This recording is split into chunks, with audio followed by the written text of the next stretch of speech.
G'day, guys. Stuart Hinds here. Here to talk with Dave Sheehan on Connect with Massage Myotherapy. It is going to be my pleasure to speak this year at the national conference. I've got two gigs this year. So the first one's going to be the plenary session, talk all things high performance. And then we've got the breakout sessions in regards to treating frozen shoulder from a soft tissue perspective. So hope you can join us and look forward to sharing it with you.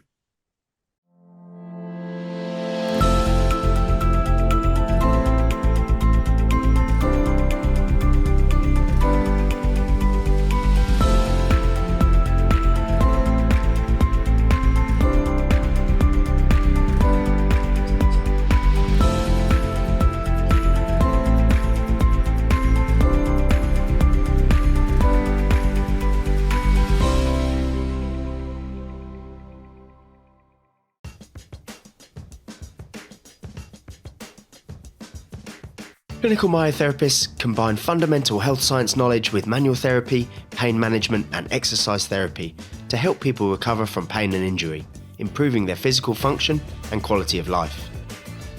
Its methods of physical and orthopaedic assessment share similarities with other allied health disciplines such as physiotherapy and osteopathy. Draw on 60 years of academic excellence and experience. This course is the longest established degree of its type and meets requirements for all leading professional myotherapy associations in Australia. Progress from a diploma to a bachelor's degree with many subjects now available for flexible online study.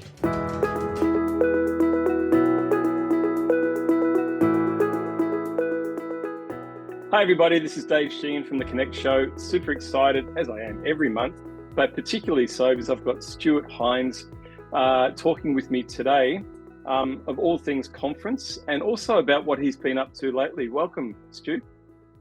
It's always a pleasure, David. Always a pleasure to be with you, mate. How are you?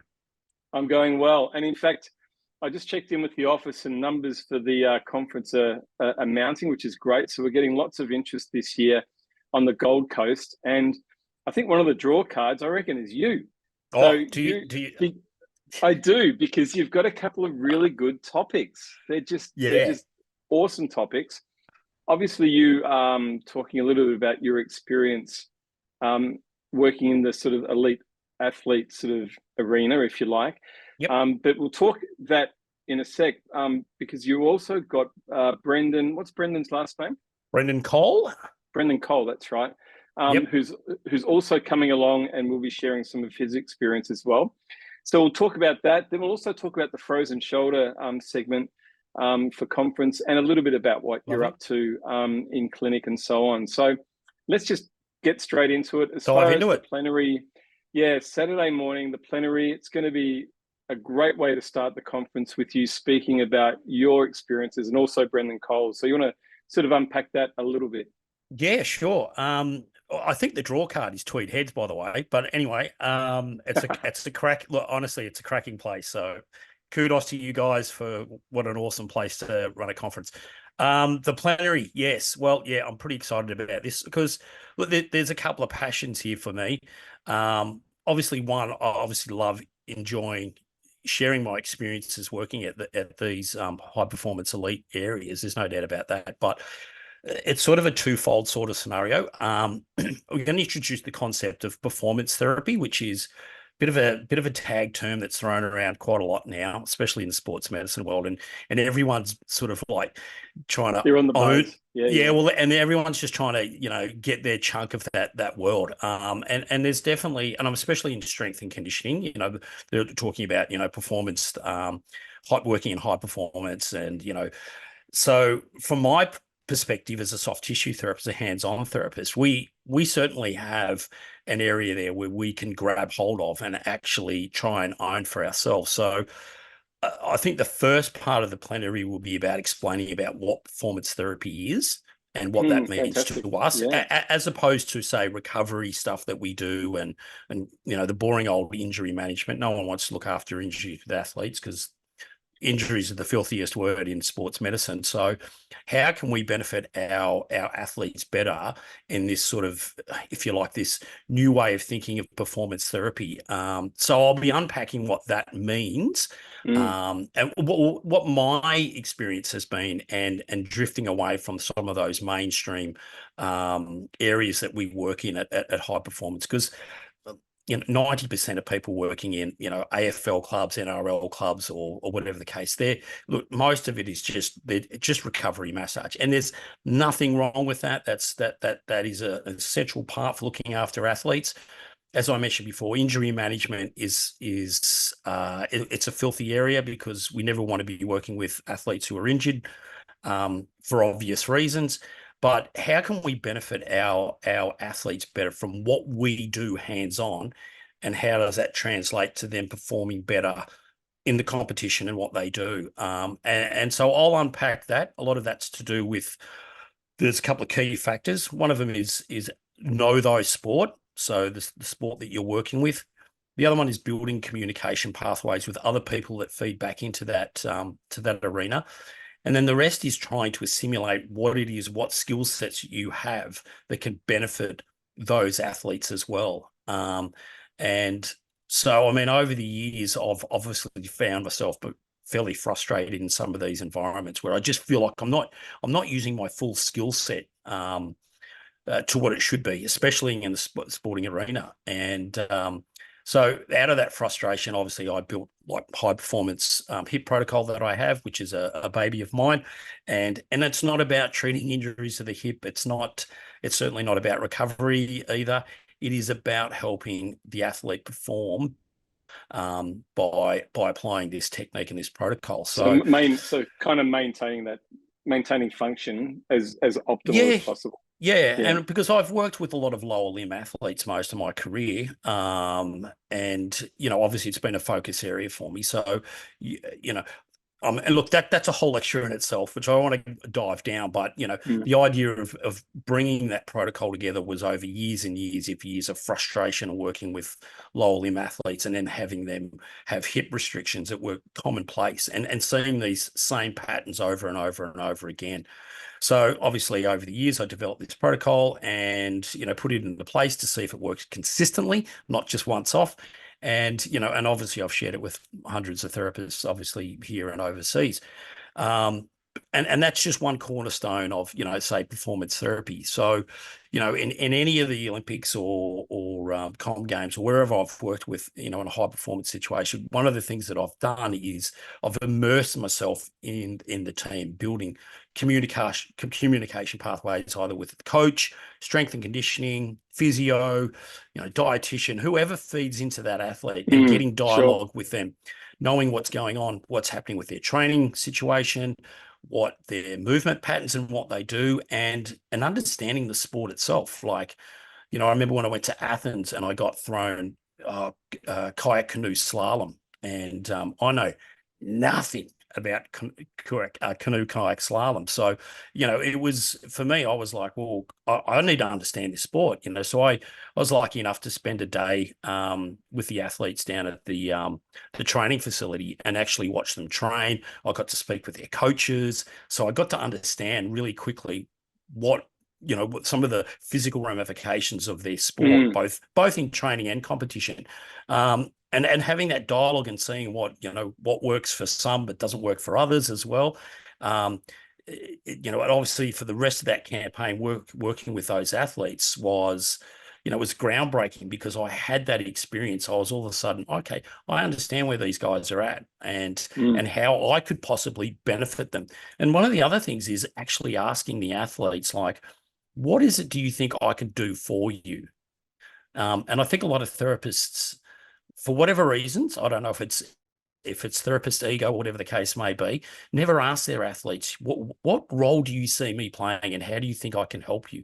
So, and that's always an interesting answer from your athletes, depending on who they are and what sort of sport they are as well. So, yeah, so for me, performance therapy is about, right, okay, I know we're talking about the elite world, but and I'll share those experiences, but I think with the participants coming along, I want to break it down that we can utilize some of those concepts at a grassroots level, whether it would be, your weekend warriors or your amateur athletes, because, at the end of the day, they're just as difficult to treat and maintain. There's no doubt about it. And how you can use some of those principles from performance, that high performance environment, and apply them to just everyday people who are active, and especially if they're competing athletes as well. So that's going to be the first part of it. I'll share some of my experiences in that world, and basically walk you through a bit of a journey of how that progressed over different Olympics, working with different athletes and so forth. And then the second half, we've got a special guest coming along, which you mentioned. So Brendan Cole, hey, what an interesting story, Stewie. Yeah, incredible. Yeah. He's an absolute delight of a young man, and I say young man because he's a lot younger than I am. But Brendan, back in the day, Brendan was he was actually a student of mine at Vic Uni, and he was an athlete. Then he was a 400-meter hurdlist. He was at a real precarious point of his athletic career. He actually had a long-going medial knee pain injury, which he was having trouble getting on top of, and so forth. Anyway, so he eventually, he had sort of all sorts of little interventions, whether it be cortisone, whatever the case. He ended up having some surgery, came back from that, and obviously he was still studying. He's also got an exercise science background as well.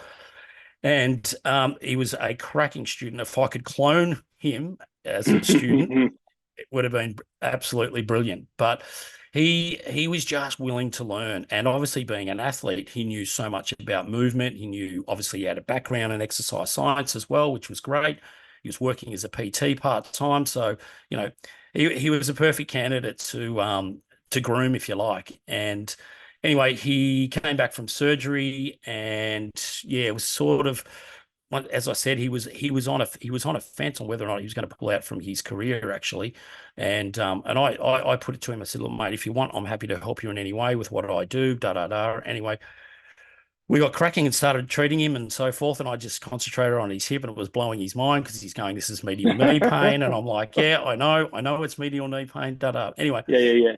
We got to a point, and he turned. He was actually going to give up athletics. He can share that journey with you if he feels that he wants to. But anyway, he got back on the straight and narrow in terms of athletics, and he kicked off and went great guns. He graduated from Vic Uni, and then he got it. He was running that well that he ended up going up to Canberra. And there was a hub of hurdlers up there to the AIS, and they said, look, if you run fast enough, we'll put you on a scholarship. And sure enough, he pinged himself a scholarship, and then and at the same time, he pinged himself a job as a soft tissue therapist at the AIS. So wow. He's the only person I know that's ever done that, being an athlete scholarship holder and working as a softie as well. So, but what he does is he marries those two worlds together. And anyway, he went on, won a gold medal at Delhi, 400 meters hurdle, and then he made it to the London Olympics, qualified in the London Olympics for 400 meter, and I had the absolute dream pleasure of treating and looking after him at London, which was a bit of a highlight of my career. And then after he retired after London, and then he got invited to go to Altus over in the USA, which is one of the most prestigious training facilities for track and field athletes. So it's actually a private entity. It's actually not government funded or anything like that. So some of the world's best sprint coaches and endurance coaches were there. They've trained hundreds of world record holders and Olympic gold medalists and you name it. So it's massive for him, massive. What a great. And so their whole epitome was performance therapy. And I'm not going to go into that because I'll leave that to Brendan.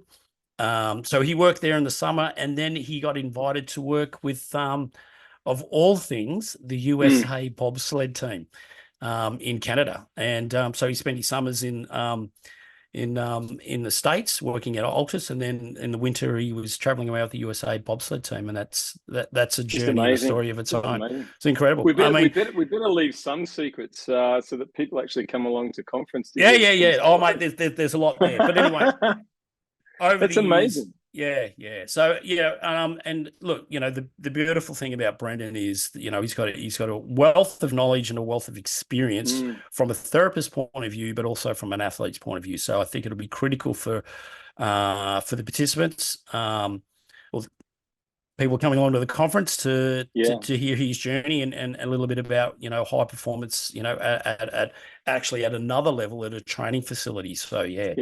Amazing. It's going to be such a rare treat to have him along next to you talking on that Saturday morning in the plenary. Now, just really just briefly, because we're running out of time, Stu, but frozen shoulder. The great thing with the way we've got the conference structured is that all delegates get to see this. So half the full delegation on the Saturday, or the other half do other breakouts. And then on Sunday, the other half get to see you. So you get to touch every delegate for the whole weekend, which is great. Talking about something that you've banged on about and you've been treating. Yeah, I know. You've got the Stuart Hinds protocol. So so excited to have you along, and we're going to try and make it as sort of user-friendly as possible, with multi-camera setups and big screens and stuff, and rock star sort of stuff. So it's going to be awesome to be able to really delve in and see the hands at work, the elbows, everything else at work up nice and close, and you'll be able to really connect with everyone in the audience. So it's going to be really exciting for that. Yeah. There's no doubt that's a passion of mine. Frozen shoulder, it's the myth, so part of it will be breaking down the myth of the frozen shoulder. God forbid if you get on YouTube and have a look at YouTube. But yeah, look, this I mean, for me, back in the day, I hated treating frozen shoulder. Frozen shoulder a frozen shoulder client coming in, I used to oh God, here we go. Yeah, right. And so there's a whole journey there that I'll explain of how I got from A to B. And then, I teamed up with Simeon Neil Asher, and he had a protocol going, and, and then from there, that's where things grew. And so that's where I suppose I was exposed to the frozen shoulder protocol, which is a soft tissue hands-on approach. And for those coming along, it is not a one treatment protocol. It is a protocol that is done over a series of time, depending on what phases they come in, depending on what classification. And so part of that will be really just getting people on board in terms of the theoretical understanding of frozen shoulder. So that's going to be a bit of a critical part of it. And then I'll just unpack the practical. And then hopefully they can have a bit of a go at it themselves. It looks like a really simple technique, but there is an art and a science to it. So I'll be looking forward to sharing that. I've been lecturing that for, I don't know, it seems like forever, but yeah. And now instead of dreading a frozen shoulder coming in, I'm like, yep, here we go. Let's go. Bring it on.